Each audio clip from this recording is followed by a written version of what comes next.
Hello, this is Steve, your YouTube English teacher, with our third video in a series of how to impress the examiner with C1 grammar. Today we are looking at advanced linking phrases. So we're going to start with why we use linking phrases. This one's pretty obvious, isn't it? You are linking, connecting ideas in different ways. For example, you could say, she worked hard, but she failed. If you are at B1, maybe it's correct. There's nothing wrong with it. And in fact, it's natural and normal sometimes. But we want to show off that we have a wider range of grammar and vocab.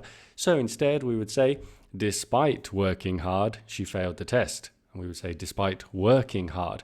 You notice the verb has changed. She worked has become working. And the point of this video is to explain how we transform these advanced linking phrases and use them correctly and effectively. We could say, I work at a school and volunteer with the Red Cross because I am a saint. And, again, it's fine, it's correct, it's natural, you are going to write and in your C1 essays, but you could also include, some higher level, wider range of linking phrases, such as well as working at a school, I volunteer with the Red Cross in my free time. And again, I work has become as well as working. Why has it become ing again? A pattern is emerging. Finally, we might say, you shouldn't stay in a hotel. You should stay in my spare room when you're writing a letter to your English pen friend, who you always write to in the B2 and C1 exams. Or you could say, instead of, rather than staying in a hotel, you should stay in my spare room, to show that you can have these contrasting linking words as well. So you notice these are all transforming the sentence as well as using these different linking words.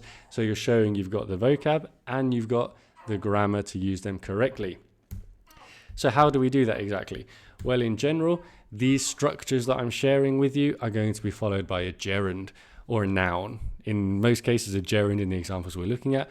And because the quick explanation, these linkers are like prepositions. In some cases, they are prepositions instead of course, of is a preposition. And prepositions are always followed by nouns or gerunds in English, which are verbs acting as nouns because they need a thing, right? The preposition describes where or how or when something is in relation to other things. So they're going to be followed by things. If we can explain this with an example, despite it rained a lot, we went for a walk. This should sound bad because it rained a lot is a verb phrase. It's got a subject, it's got a verb that's being conjugated like a bare verb, rained, and therefore this doesn't work. Despite it rained a lot sounds bad to a native English speaker, should sound bad to you at C1. This should start to sound a bit weird. However, sometimes when you're translating from your own language, when you're writing quickly, we don't think about it. This is the point of the video, to stop, to make sure we're using all of these advanced linking phrases correctly. What we can say is despite the heavy rain, because despite can be followed by a noun. The rain is obviously a noun. We could say despite the fact it rained a lot. Then the fact is a noun. This is a little trick that we can use with despite, isn't it? Despite the fact, now we're safe. Now we can follow it with a verb phrase, because the fact that something happened is okay for a verb phrase. Or, and this is the one that really impresses the examiner the most, we can follow it with the gerund. Despite it raining a lot, so because, it rained becomes it raining. Sounds a bit weird to say it raining, but the point is, despite it raining, we need the gerund there, that ing. Despite it raining a lot, we went for a walk. All of those are good. They sound good to a native speaker. So that's how to use it. When would we use it exactly? Well, for example, in an email. Really, we would use this in all writing types. This is the one that applies to your essay, to your review, to your report, to your letter, your email, and everything. But I'm trying to focus on one different text type to make it clear, to give you some clear tasks to do. So here, for example, you might be writing to your friend about what you can do. You might be writing an application, a cover letter, where you're describing your own qualifications and experiences, and you're going to be linking ideas together in different ways. For example, in the first sentence, we have although, which means something very similar to despite, but is used differently. What I would like you to do is transform these sentences using these different advanced linking phrases that I gave you in the first slide. Hopefully you took a note of this, so now you can use them.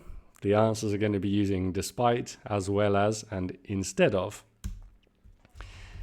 So you have now got, well, you've got as much time as it needs. Pause the video, write the answers, the new advanced linking for these sentences. Something like, despite being fun, the museum is quite expensive and busy. Or you could also say, despite it being fun, the museum is quite expensive and busy. That's a natural way of doing that. Despite the museum being fun, it is quite lots of possibilities, but the point is being. Or as we said, despite the fact that, or despite the fun, then we get a bit more complicated. That's why the gerund is normally a good option. For the second sentence, we are saying something is better. This option is better than this option. We're comparing options, contrasting options. I'm thinking instead of, rather than. Again, you have to be a bit creative to make sure that you're expressing this idea correctly, but that's the point of these writing exercises. You might need to change the sentence a bit. I said something like, if you want to be more active, use the stairs instead of taking the lift. You could say take the stairs instead of taking the lift, but then you're repeating take, and that's not so elegant. We want to be elegant in our writing, don't we? And finally, our third sentence has two impressive things for your CV, for your cover letter, your English level and your French level. So, as well as speaking English fluently, I also have a conversational level of French. Wow, you are hired. Well done. And you can see as well as speaking. As well as, probably safe to use that at the start of the sentence. Some people often use it at the end of the sentence or in the middle of a clause, and you have to be a bit careful there because it can be used incorrectly. At the start of the sentence, how I've used it here with a gerund, you're normally going to be safe. So your homework to finish then, to go home and keep practicing this, is to write this letter to your friend. Your American friend who might be taking a gap year, a year out before they start university, and they want you to talk to them about it, to offer ideas to them on this topic. And obviously you are going to write your letter with paragraphs, with all the typical structures and conventions of a letter, and you're going to link them together with some advanced phrases. In our introduction, for example, we might say, in spite of it being scary, traveling to Thailand is a great idea.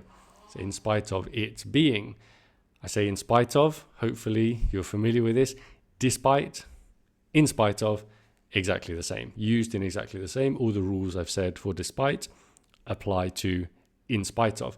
Only thing is, it's two more words, and with our word limit in the writing, despite is normally going to be better. But be aware, for your use of English, for example, in spite of means despite. Now we have to talk to our friend about maybe the cons of going on a trip and not going to university, which could be that instead of advancing in your career, you are off, enjoying the beach. Maybe try and make that sound a bit more negative. But instead of doing this, you're doing something else. Instead of doing, again, connecting ideas together. Then our ideas for what they're going to do in their gap year, well, maybe they're going to be doing some temporary work, and as well as learning new skills, they can meet new people. As well as doing this, you can do this. I would say in conclusion that despite seeming like a risk, such an experience is well worth it, despite seeming. Very nice there. Okay, I hope that was useful. Try and do this homework. Have a nice week. Goodbye.